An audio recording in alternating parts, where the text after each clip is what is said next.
Atas nama Majelis Jemaat GPIB Anugerah di DKI Jakarta, kami mengucapkan selamat beribadah dan selamat bersekutu bersama dengan kami. Kiranya ibadah dan persekutuan kita pada hari ini boleh berkenan di hadapan Tuhan dan menjadi kemuliaan bagi nama Tuhan kita. Jemaat, kami undang bangkit berdiri. Marilah kita menyambut firman Tuhan, kita melakukan pujian.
Mari kita berdoa.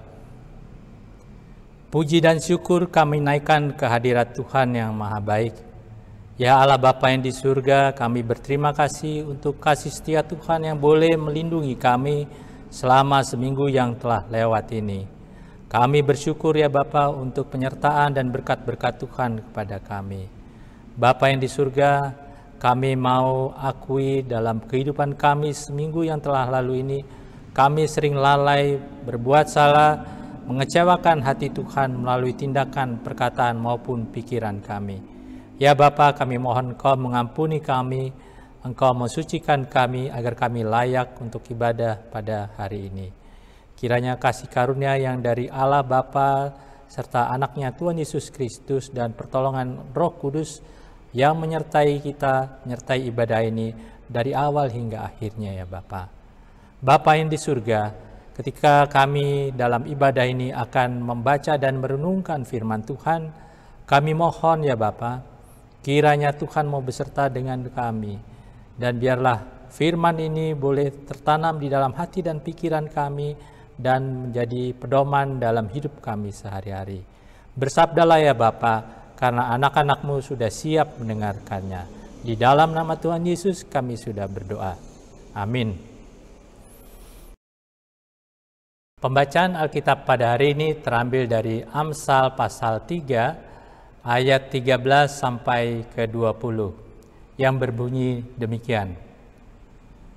Berbahagialah orang yang mendapat hikmat, orang yang memperoleh kepandaian, karena keuntungannya melebihi keuntungan perak dan hasilnya melebihi emas.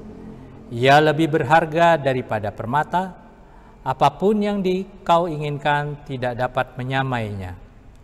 Umur panjang ada di tangan kanannya, di tangan kirinya kekayaan dan kehormatan. Jalannya adalah jalan penuh bahagia, segala jalannya sejahtera semata-mata. Ia menjadi pohon kehidupan bagi orang yang memegangnya. Siapa yang berpegang padanya akan disebut berbahagia. Dengan hikmat Tuhan telah meletakkan dasar bumi, dengan pengertian ditetapkannya langit, dengan pengetahuannya air samudra raya berpencaran, dan awan menitikkan embun. Demikianlah firman Tuhan. Yang berbahagia adalah kita yang mendengarkan firman-Nya dan melakukannya dalam kehidupan sehari-hari. Haleluya.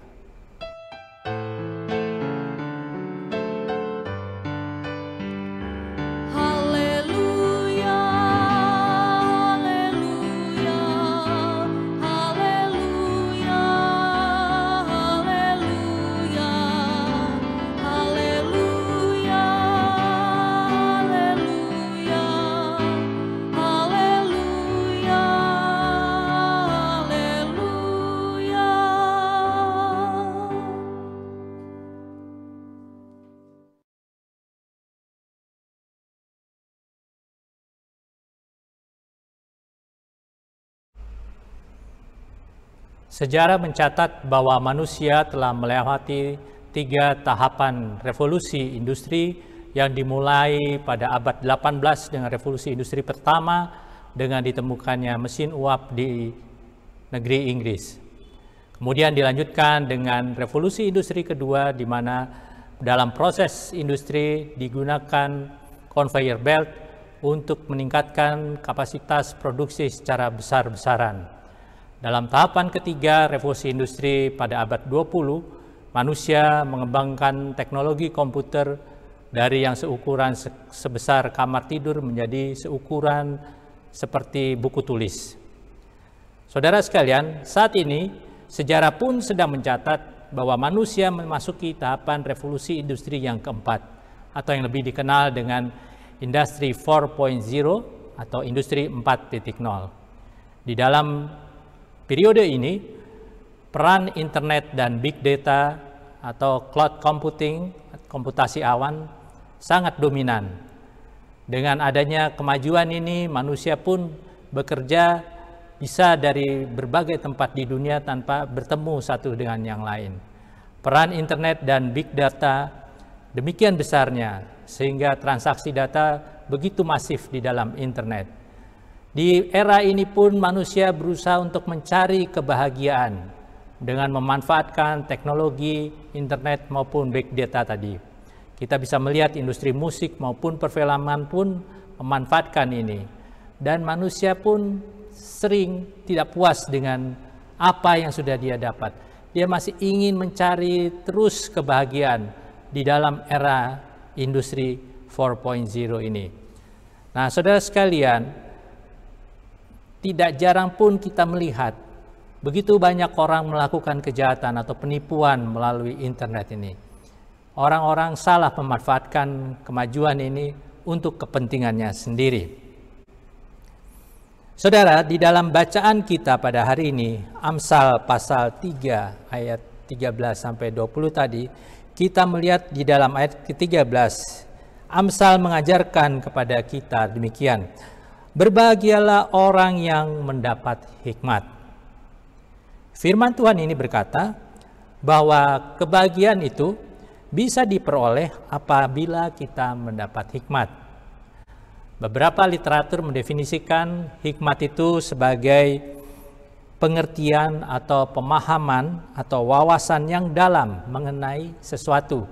Sesuatu itu bisa orang, bisa peristiwa, bisa situasi. Nah, pengertian ini menghasilkan kemampuan orang tersebut untuk memberikan penilaian atau melakukan perbuatan yang sesuai dengan pengertian tersebut. Jadi hikmat itu adalah suatu pengertian atau pemahaman, dan bukan stop di situ, tapi ada action atau ada tindakan yang sesuai dengan pengertian yang dia dapat. Nah, hikmat adalah pengertian yang memang tertanam di dalam diri kita, tapi itu bukan sesuatu yang bawaan dari lahir. Nah, bagaimana kita bisa mendapat hikmat? Amsal pasal 2 ayat 6 mengatakan bahwa hikmat merupakan pemberian Tuhan. karena Tuhanlah yang memberikan hikmat. Dari mulutnya datang pengetahuan dan kepandaian. Dialah sumber hikmat yang sempurna. Nah, karena kita tahu bahwa Tuhan adalah sumber hikmat, maka pada bagian-bagian awal Amsal pasal 3 ini, Amsal mengingatkan kita untuk hidup takut akan Tuhan. Ayat 3, pasal 3 ini mengingatkan, hendaknya kasih dan kesetiaan kita tidak menjauhi kita. Kasih dan kesetiaan itu agar tetap dikalungkan di leher kita. Seperti kalung yang kita pakai, tentunya kasih dan kesetiaan pun agar bisa dilihat atau dirasakan oleh orang lain. Kalung yang kita kenakan di leher menjadi perhiasan bagi kita, sehingga orang lain pun akan terkagum-kagum melihatnya. Selain itu, saudara sekalian, di dalam Amsal 3 ayat 3 ini diajarkan juga hendaknya kasih dan kesetiaan itu tertulis pada loh hati kita. Artinya, kasih dan kesetiaan itu bukan sekedar menjadi perhiasan saja yang dikalungkan di leher kita, yang mungkin akan kita pakai hanya ketika kita menghadiri acara seremoni tertentu saja. Dan apabila acara seremoni tersebut sudah selesai, kalung tadi kita lepas, kita simpan dalam kotak, dan orang sudah mencatat bahwa si A atau si B tadi menggunakan kalung yang begitu indah. Apakah seperti itu? Ternyata Amsal berkata bukan hanya sekedar kalung yang dikenakan di leher, tapi kasih dan kesetiaan itu harus tertulis di dalam loh hati kita. Tuhan menghendaki agar kasih dan kesetiaan betul-betul tergores dengan jelas dalam loh hati kita. Nah, saudara, mungkin kita bisa mengasosiasikan loh hati ini dengan loh batu yang digunakan oleh Tuhan untuk menulis atau memahat 10 perintahnya. 10 perintah ini tertulis dengan jelas di dalam loh batu dan tidak bisa terhapuskan. Demikian juga Amsal mau mengatakan kepada kita, hendaknya kasih dan kesetiaan itu tertulis dengan jelas di dalam loh hati kita, sulit untuk dihapuskan. Itu sudah menjadi bagian dari kehidupan kita. Apabila kasih dan kesetiaan sudah menjadi bagian dalam hidup kita, Amsal berkata, engkau akan mendapat kasih dan penghargaan dalam pandangan Allah serta manusia. Hikmat dari Tuhan akan diberikan kepada kita. Hikmat Tuhan adalah hikmat yang luar biasa sebagai bekal di dalam perjalanan kita di dunia ini. Bagian lain dari Amsal pada hari ini berkata bahwa alam semesta dibentuk, digerakkan, dan tertata oleh hikmat Allah. Amsal pasal 3 hari ini ayat yang ke-19 sampai ayat yang ke-20. Hasil karya ciptaan Allah sangat baik. Dia nyaman. Dia tercipta dengan keseimbangan yang terus terpelihara. Hikmat dari Tuhan selalu mendatangkan kebahagiaan bagi semesta dan isinya. Hikmat ini memimpin alam semesta selalu bergerak dalam irama yang teratur. Hikmat Allah yang diberikan kepada orang-orang yang memintanya akan mengantarkan manusia pada kebahagiaan dan damai sejahtera. Hikmat Allah menghadirkan keteraturan dan damai sejahtera dalam tatanan kehidupan manusia. Seperti kata Amsal 3 ayat yang ke-14, hikmat Tuhan menghadirkan bagi kita keuntungan seperti perak, dan hikmat Tuhan tadi akan membawa kualitas kerja kita, kualitas karya kita melebihi kualitas emas.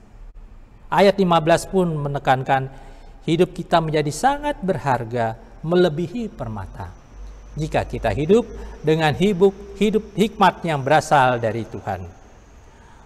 Orang lain sangat menanti-nantikan kehadiran karya kita dimanapun kita ditempatkan. Hikmat Tuhan membentuk kehidupan kita menjadi bermanfaat bagi orang lain, bermanfaat bagi persekutuan kita, seperti pohon yang selalu dinanti-nantikan hasilnya. Demikian juga apabila kita memiliki hikmat dari Allah, kita pun akan seperti pohon tadi, yang hasilnya, yang kasihnya pun dinanti-nantikan oleh lingkungan kita. Selaku orang percaya, kita pun dihadirkan Tuhan di tengah-tengah era digitalisasi ini, di tengah-tengah industri 4.0. Apakah hikmat Tuhan juga mewarnai aktivitas kita di internet, di era digitalisasi ini? Ketika semua orang hanya mengejar jempol untuk like dan jumlah subscriber di kanalnya, tanpa peduli akibatnya, apakah kita pun mengikuti arus yang demikian?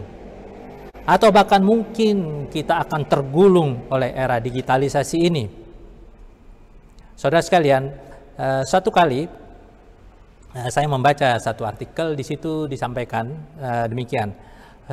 Koki profesional sering mengatakan bahwa pada era digitalisasi ini kita makan menggunakan mata kita. Ya, itu jadi koki profesional mengatakan demikian. Dengan kecanggihan teknologi, saudara sekalian, Bapak Ibu sekalian, kita bisa melihat hampir semua orang bisa membuat konten kuliner. Dimanapun dia makan, entah di perjalanan atau di restoran ataupun di rumah atau dimanapun dia melakukan kegiatan makan, dia pun sigap dengan kameranya, dengan handphonenya untuk merekam kegiatan tersebut. Kemudian dia akan upload rekaman tersebut melalui kanal YouTube atau Instagram ataupun jalur-jalur medsos yang lainnya, supaya orang lain melihat, orang lain menonton. Nah, suatu saat anak saya pernah bertanya kepada saya, "Pak, mau lihat ini enggak, Pak? Mukbang." Itu suatu kata yang asing buat saya. Apa itu mukbang? Kemudian dia berusaha menjelaskan, mukbang itu ya kegiatan yang terkait dengan kuliner. Saya tadinya berpikir mukbang itu adalah nama makanan, tapi ternyata bukan. Setelah saya lihat dia tunjukkan di sebuah kanal di YouTube, ternyata mukbang itu adalah satu kegiatan makan yang di-syuting kemudian di broadcast atau disiarkan untuk mendapatkan like atau subscribe yang tinggi.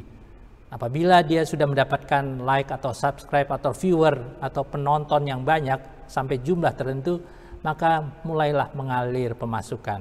Dia mendapat uang karena ada iklan yang muncul di kegiatan mukbang tersebut. Mulanya saya tidak mengerti, kok kegiatan makan aja kok orang mau nonton. Tapi ternyata itulah yang terjadi pada saat ini. Budaya manusia sudah berubah. Cara kita pun menikmati makanan pun berubah. Bukan melewati mulut saja, tapi kita melalui mata kita. Kita menikmati makanan. Itu seperti yang dikatakan di bagian awal tadi. Nah, saudara, kegiatan mukbang ini ternyata menjadi begitu ekstrim. Orang berlomba-lomba untuk mendapatkan penonton yang jumlahnya banyak, mendapat subscribe yang tinggi. Orang pun akhirnya melakukan kegiatan mukbang ini dengan cara ekstrim, yaitu makan dengan porsi yang sangat besar, yang luar biasa banyaknya. Makan dengan menu makan yang tingkat kepedasannya sangat pedas sekali. Hanya sekedar untuk mengejar viewer atau follower atau subscriber tadi. Nah, saudara, kegiatan seperti ini tentunya bukan sesuatu hal yang berhikmat. Karena setelah kegiatan itu, saya yakin orang-orang pasti akan membuang sisa makanan tersebut. Dan dia pun akan tersiksa dengan menikmati makanan seperti itu. Ya. Orang menjadi tidak wajar lagi memanfaatkan sumber daya alam. Mereka menyia-nyiakan sumber daya alam hanya demi viewer, mengejar jempol like tadi di kanalnya. Sampai-sampai Presiden Tiongkok pun Xi Jinping baru-baru ini meminta rakyatnya agar berhenti menyia-nyiakan makanan dan mulai berhemat. Di Tiongkok sekarang sedang berlangsung kampanye yang disebut piring bersih. Artinya jangan menyisakan makanan di piring Anda. Habiskan setiap makanan yang sudah Anda pesan atau yang sudah Anda siapkan. Jangan dibuang, karena di China sampah yang ditimbulkan, diakibatkan dari sisa makanan sangat begitu besar, sampai bertonton setiap harinya. Dan Presiden Xi Jinping melihat ini satu hal yang tidak benar apabila dibiarkan terus. Terlebih-lebih ketika saat ini sedang terjadi pandemi COVID-19, dia pun concern dengan ini. Apalagi di China bagian selatan pun setelah baru ini terjadi bencana alam yang menghancurkan banjir, yang menghancurkan pertanian yang cukup besar. Jadi kampanye piring bersih pun sangat digiatkan. Dan lagi-lagi akibat dari kampanye ini, di Tiongkok sekarang mulai ditindak video-video mukbang tadi.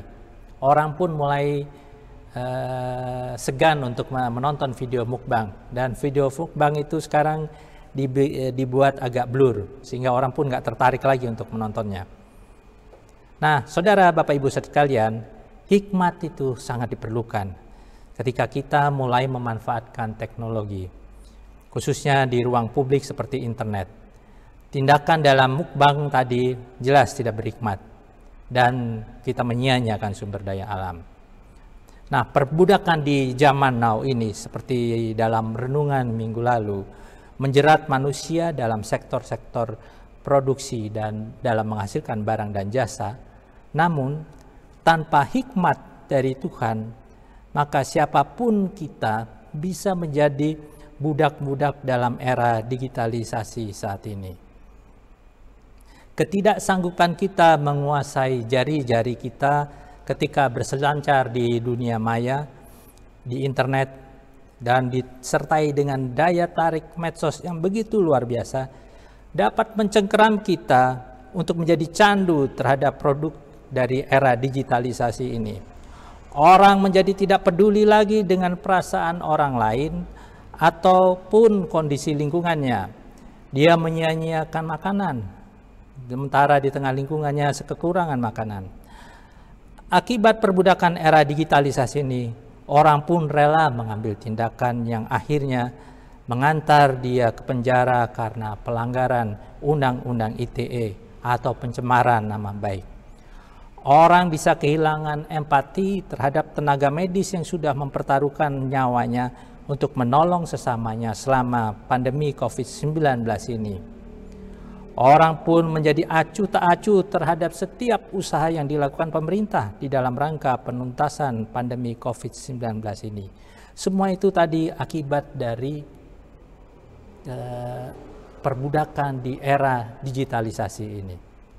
Seorang anak baru hari ini tega ngeprank ibu kandungnya, ya, dengan cara memberikan oleh-oleh seperti seolah-olah itu adalah daging segar yang dibungkus rapi, tapi setelah dibuka oleh ibunya ternyata di dalamnya berisi sampah busuk. Sampai tega demikian. Kenapa? Ya karena dia merekam kegiatan tersebut kemudian menguploadnya ke YouTube untuk sekedar mendapat jempol.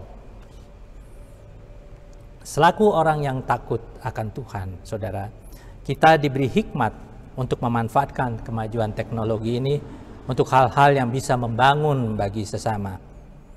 Saat pandemi COVID-19 ini kita bisa melihat bagaimana kemajuan revolusi industri 4.0 ini pun bisa memberi manfaat yang positif bagi orang lain.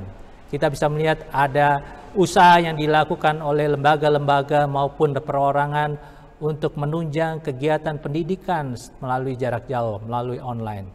Kita patut menghargai orang-orang atau lembaga-lembaga yang demikian, yang dengan bersusah payah mau memberikan waktu kemampuannya untuk menolong orang lain.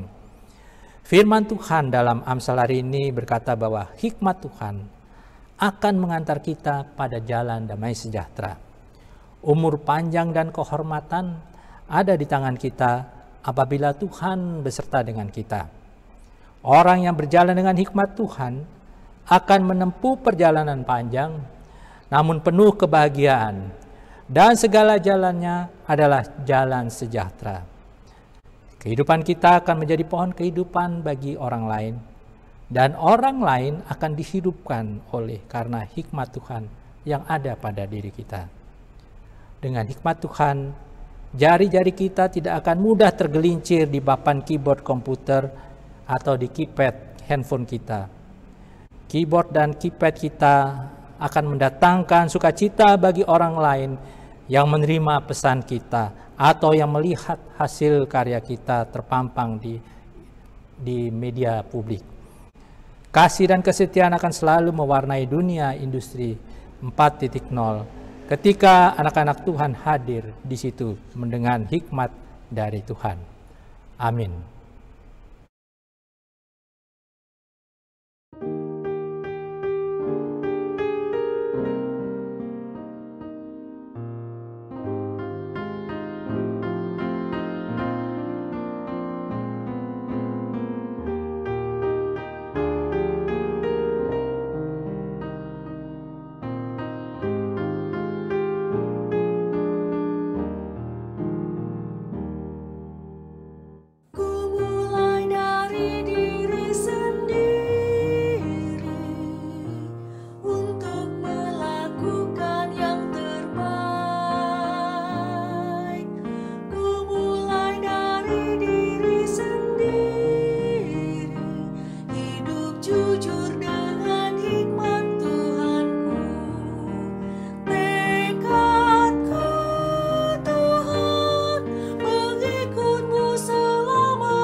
Jemaat, kami undang bangkit berdiri bersama dengan seluruh orang percaya di segala waktu dan tempat. Kita ikrarkan pengakuan iman rasuli kita. Hendaklah masing-masing kita berkata, "Aku percaya kepada Allah Bapa yang Maha Kuasa, Khalik langit dan bumi, dan kepada Yesus Kristus Anak yang tunggal, Tuhan kita, yang dikandung daripada Roh Kudus, lahir dari anak darah Maria, yang menderita di bawah pemerintahan Pontius Pilatus, disalibkan, mati dan dikuburkan, turun ke dalam kerajaan maut. Pada hari yang ketiga bangkit pula dari antara orang mati, naik ke sorga, duduk di sebelah kanan Allah Bapa yang Maha Kuasa, dan akan datang dari sana untuk menghakimi orang yang hidup dan yang mati. Aku percaya kepada Roh Kudus, gereja yang kudus dan am, persekutuan orang kudus, pengampunan dosa, kebangkitan daging, dan hidup yang kekal."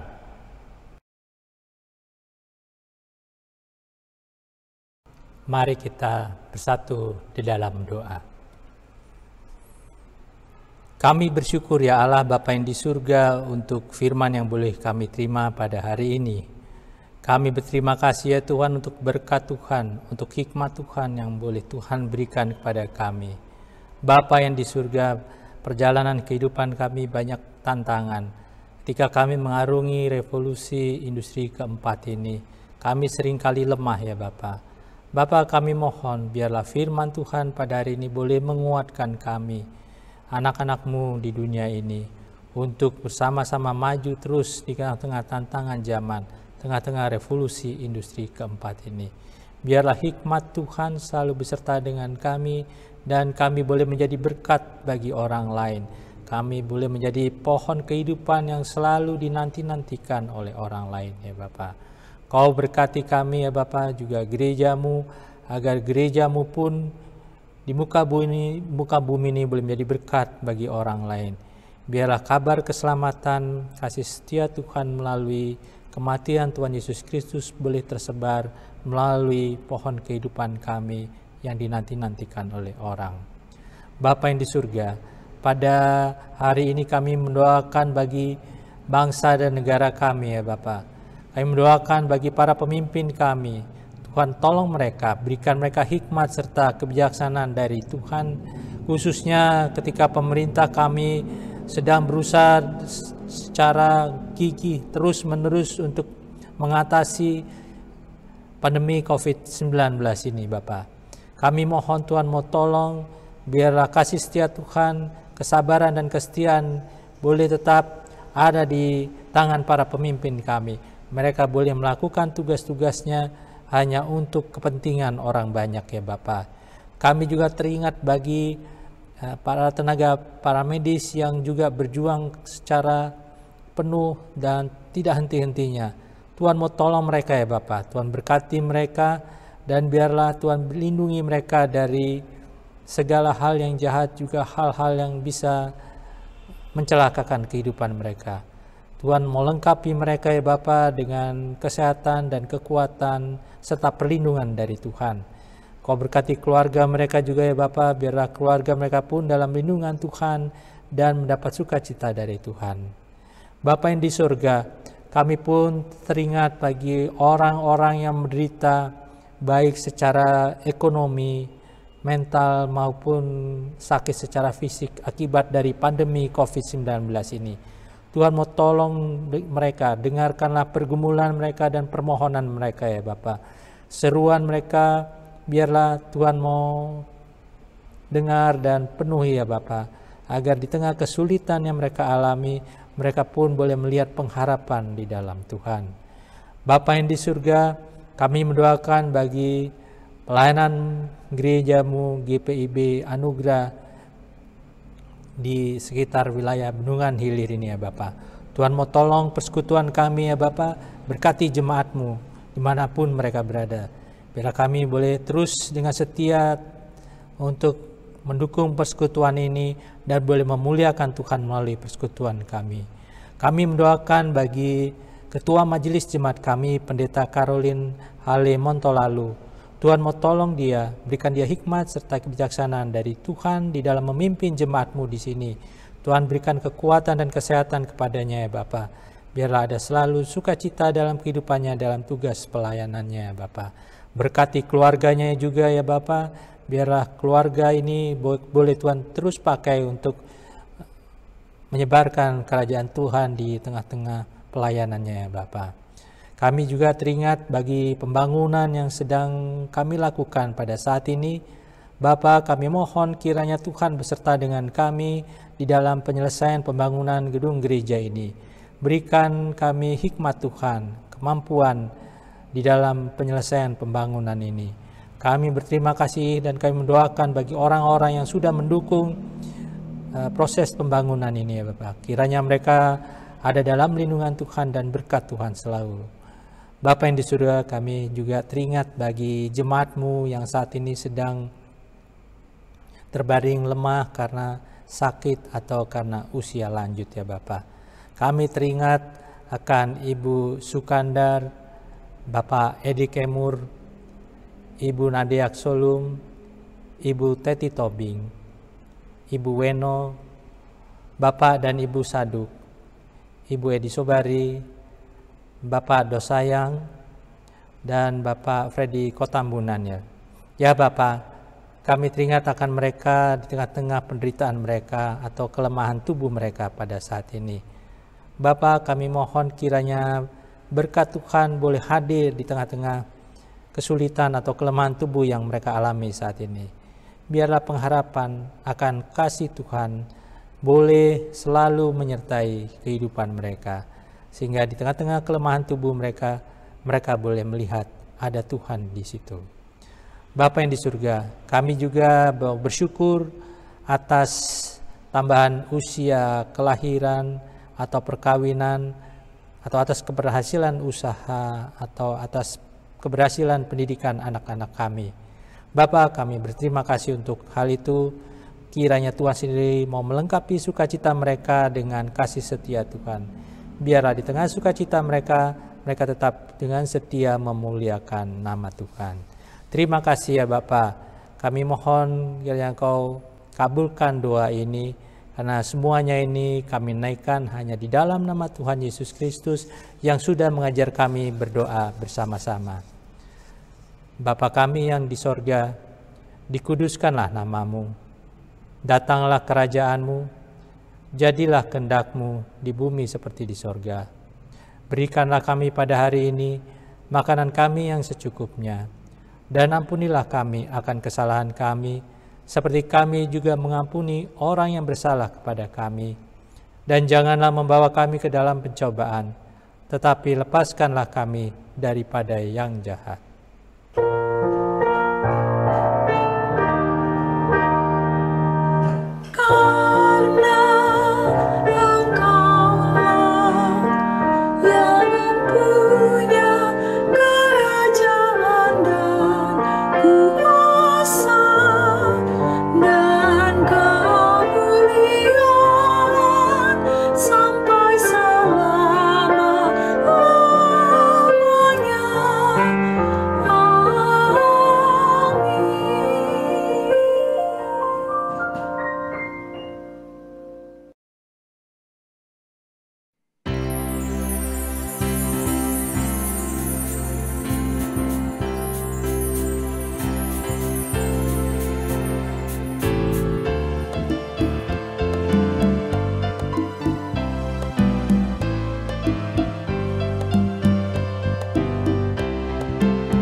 Jemaat yang dikasihi oleh Tuhan, mari kita berdiri dan kita mendoakan persembahan kita.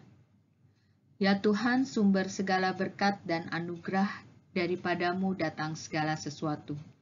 Oleh kemurahan-Mu jugalah kami memperoleh segala sesuatu yang kami perlukan dalam hidup kami sehari-hari. Syukur bagimu karena kasih karunia dan rahmat-Mu. Kami mau mempersembahkan hidup kami sebagai persembahan yang hidup dan kudus yang kiranya berkenan kepadamu.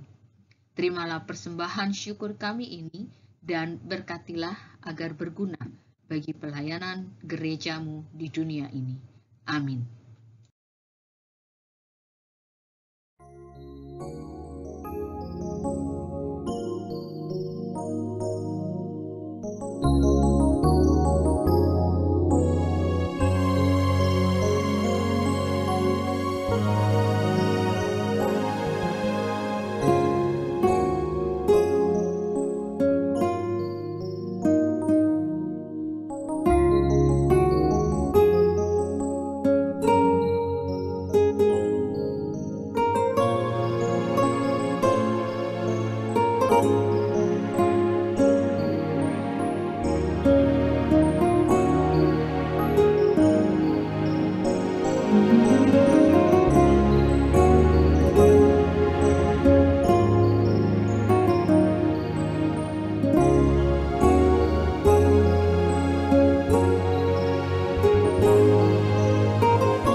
Angkatlah hatimu pada Tuhan, pergilah dengan damai dan terimalah berkat-Nya. Tuhan memberkati engkau dan melindungi engkau. Tuhan menyinari engkau dengan wajah-Nya dan memberi engkau kasih karunia. Tuhan menghadapkan wajah-Nya kepadamu dan memberi engkau damai sejahtera.